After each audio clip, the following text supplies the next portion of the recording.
Hello and welcome back once again to Jeff Finnegan's Wake, the project where I, Jeff, read the book Finnegan's Wake, put it up on the internet for everybody to hear, one day at a time, one page at a time.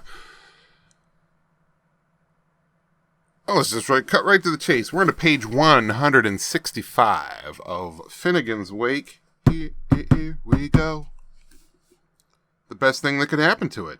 And attack the roulade with a swift colpo de glottide to the lug, though Mace, I will insist, was reclined from overdoing this, his recovery often being slow. And then, on the third deadbeat, to close her eyes, and I open her oath, and see what spice I may send her. How? Cease thee, canted tricky, I fain would be solo. Arouse thee my valor, and save for e'er my true badur. I shall have a word to say in a few yards about the acoustic and orchidectural management of the tone hall, but as ours is a vivarius where one plant's brief is a lunger planter's bicent, and you may not care for argon, it will be very convenient for me the emolument to pursue Burrus and Cassius for a rung or two up their isoscelerating biangle.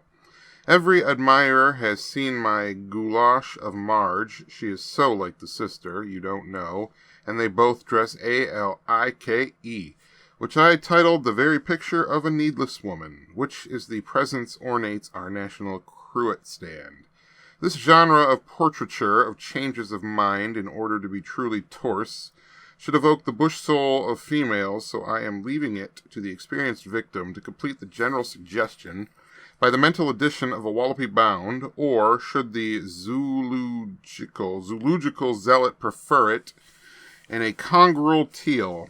The hat boxes which composed Romba, Lady Trebizond, Marge in her Excelsius, also comprised the climactogram up which B and C may fondly be imagined ascending and are suggestive of gentlemen's spring modes, these modes carrying us back to the superimposed clay layers of Eocene and Pleistocene formation and the gradual morphological changes in our body politic which Professor Ebehi Uhuri of Philadelphia, Illinois, whose blue butter bust I have just given his coup de grace, neatly names a boîte surprise.